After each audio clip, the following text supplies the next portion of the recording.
देखो अब इसमें हम लोग सबसे पहले पढ़ेंगे डायरेक्ट स्पीच में परिवर्तन। डायरेक्ट स्पीच में परिवर्तन इसमें भी हम लोग पढ़ते हैं किसमें,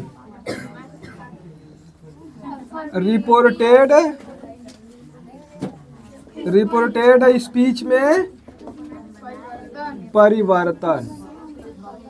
बताओ सही है या गलत है? देखो इधर सबसे पहले हम लोग जो पढ़े थे उसके बाद वाले में डायरेक्ट स्पीच में परिवर्तन पढ़ेंगे, यानी कि जो कामा इनवर्टेड कामा के अंदर रहता है, ठीक है। और ये है रिपोर्टेड स्पीच। ला सब खत्म हो गया है, वो सही का है। देखो इधर बता देंगे कॉमा में तो सब घबरा जाएंगे।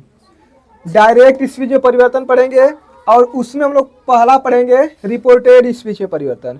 और रिपोर्टेड स्पीच का में मतलब परिवर्तन का मतलब क्या होता है, जो कामा इंटोटेड कामा के अंदर, ठीक है। हाँ अब ध्यान दो, और इसमें भी हम लोग पढ़ेंगे सबसे पहला सब्जेक्ट में परिवर्तन। सब्जेक्ट में परिवर्तन,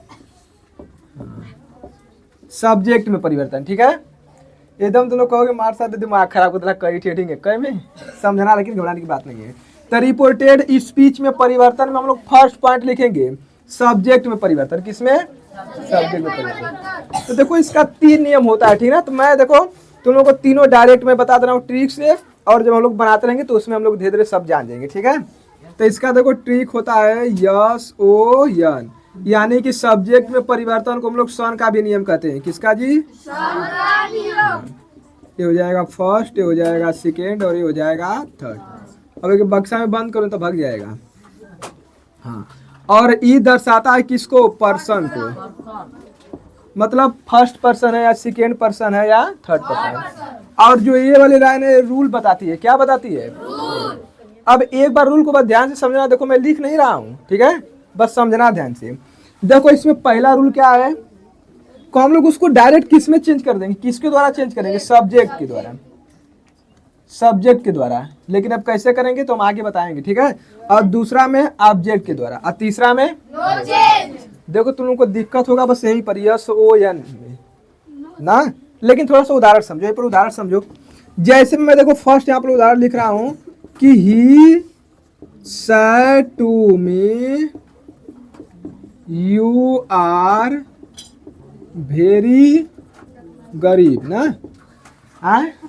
देखो इधर, तो ही सेड टू मी, उसने मुझसे कहा यू आर वेरी पुअर, तुम बहुत क्या हो जी?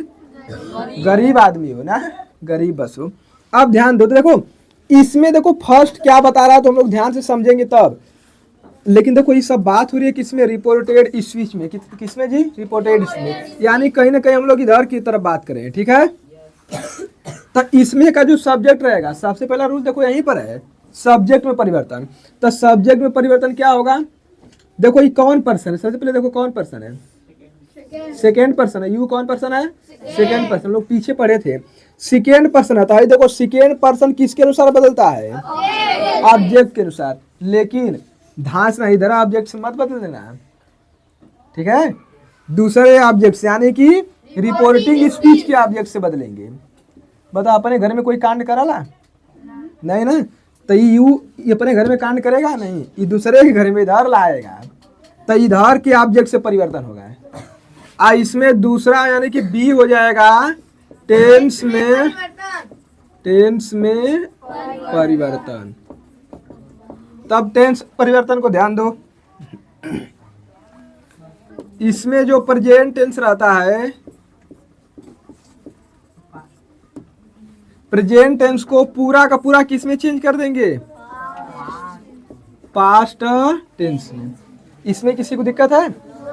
प्रेजेंट टेंस का पूरा चेंज कर देंगे, यानी कि प्रेजेंट टेंस में 4 भाग हम पढ़ते हैं, तो चारों भाग पास्ट टेंस के चारों भाग में चेंज हो जाएगा, ठीक है। अब ध्यान देना।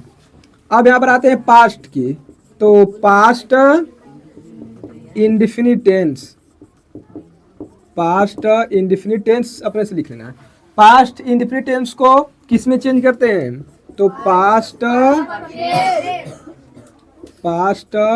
परफेक्ट, ठीक है। और जो हाँ एक और बचा है ना, उसको भी लिख लो, पास्ट पास्ट कंटिन्यूअस टेंस को किस में चेंज करते हैं? पास्ट है, पी का मतलब परफेक्ट और सी का मतलब कंटिन्यूअस में, ठीक है ना। यानी कि पास्ट कंटिन्यूअस टेंस लगा तो उसे किस में चेंज कर देंगे? पास्ट परफेक्ट कंटिन्यूअस टेंस में। लेकिन जो पास्ट टेंस के दोनों ये दो जो टेंस बचेंगे इनको हम लोग नो चेंज करेंगे। क्या हो जाएगा जी? यानी कि ई इसी का इसी तरह रह जाएगा, बस ई नो चेंज होगा, ठीक है ना। आप ध्यान रही तो सब खत्म हो गया, लेकिन फ्यूचर भी बाकी है ना। तब फ्यूचर में बस दो ही सहायक क्रिया होती है, शैल और विल। और आ जाते हैं थोड़ा बड़ा अंदर देख लेते हैं। कैन, कैन के बाद क्या हो जाएगा? मे, मस्ट, ठीक है। तो बस इतना देखते हैं। अब देखो शैल है, तो शैल को हम लोग किस में चेंज कर देंगे? शुड में। शैल को किस में चेंज करेंगे? शुड में। और विल को किस में चेंज करेंगे? वुड में, ठीक है। और कैन को किस में चेंज करेंगे? कुड में। और मे को माइट में। और मस्ट को किस में चेंज करेंगे? मस्ट में हो जाएगा, ठीक है ना। देखो इसमें बस और एक थोड़ा सा बात और ध्यान देना, जो इधर वाला भाग रहता है ये क्या होगा? नो चेंज होगा। देखो अगर अभी तुम लोग को नहीं समझ में आता कोई बात नहीं, जस्ट जब आगे बनेंगे उदाहरण पर जब बनेगा इसका ना तो फिर पूरा वहां पर समझ में आएगा, ठीक है। देखो शैल अगर कहीं भी दिया रहेगा तो शैल को हम तुरंत जब उसका इनडायरेक्ट बनाएंगे तो शैल को हम चेंज कर देंगे किसमें? शुड में। लेकिन पहले से ही शुड दिया हो तो फिर हम लोग चेंज नहीं करेंगे। ये समझ में आई इतना? देखो बी के बाद सी में कोई रूल नहीं है, लेकिन एक तरह से इसे रूल मान सकते हैं। देखो ध्यान दो उधर, इफ यदि रिपोर्टिंग स्पीच, रिपोर्टिंग स्पीच का मतलब जो कामा एनोटेट कामा के बाहर हो, रिपोर्टिंग स्पीच पास्ट टेंस में हो, किसमें जी? पास्ट टेंस में हो। एंड और रिपोर्टेड स्पीच का जो सेंटेंस हो, वह रिपोर्टेड स्पीच का जो सेंटेंस हो वह क्या हो? यूनिवर्सल ट्रूथ हो, मतलब सदा सत्य, मतलब जो सही बात हो। और हैबिट का मतलब आदत हो ना, जिससे जिसकी कोई आदत हो। और तीसरा है हिस्टोरिकल प्लेस, यानी कि ऐतिहासिक स्थल। जब इन तीनों का बोध होगा तो टेंस में देन, तो टेंस में क्या होगा जी? टेंस में कोई परिवर्तन, टेंस में कोई परिवर्तन नहीं होगा। सर वहाँ पे ए लिखे है जहाँ पे ई रहेगा। डी वाली पॉइंट है सम अदर चेंजेस, यानी कि कुछ अन्य परिवर्तन। ध्यान से समझो इधर, इतना कम से कम मेन में नहीं, ये सब याद रहेगा तो बना लोगे तुम सब ना। ध्यान दो इधर, दिस रहेगा तो इसे हम लोग किसमें चेंज कर देंगे? दैट में। ये कुछ अन्य परिवर्तन है, जो थोड़ा बड़ा बच जाता है ना, शेष परिवर्तन जिससे कहा जाता है, उसी में से आता है। हियर है तो इसका क्या हो जाएगा? देयर। और कम है तो इसका क्या हो जाएगा? अब गो रहेगा तो तुम लोग कम कर देना है तो बहुत मार मराओगे। हाँ, और नाउ जस्ट रहेगा तो देन। और टुडे का दैट डे, टुडे का दैट डे मतलब आज वाला ही दिन। और टुमारो का द नेक्स्ट डे, मतलब कि अगला दिन को हम लोग क्या कहते हैं? टुमारो। यस्टरडे का क्या हो जाएगा? The previous day. और आगे टू नाइट तो इसका क्या हो जाएगा? That night. बताओ इसमें किसी को दिक्कत है? सम अदर चेंजेस में नहीं ना दिक्कत है?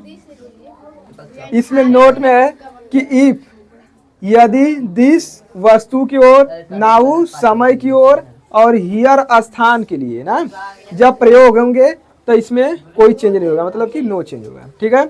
अब यहाँ से तुम लोग का हुआ नरेशन पूरा खत्म, ठीक है ना। अब इसके आगे हम लोग 5 सेंटेंस में नरेशन पढ़ते हैं, 5 सेंटेंस का पढ़ते हैं, ठीक है। पहला असर्टिव सेंटेंस, दूसरा इंट्रोगेटिव, और तीसरा इंपरेटिव, चौथा ऑप्टेटिव और एक्सक्लेमेटरी, ठीक है ना। तो अब उसको हम लोग आगे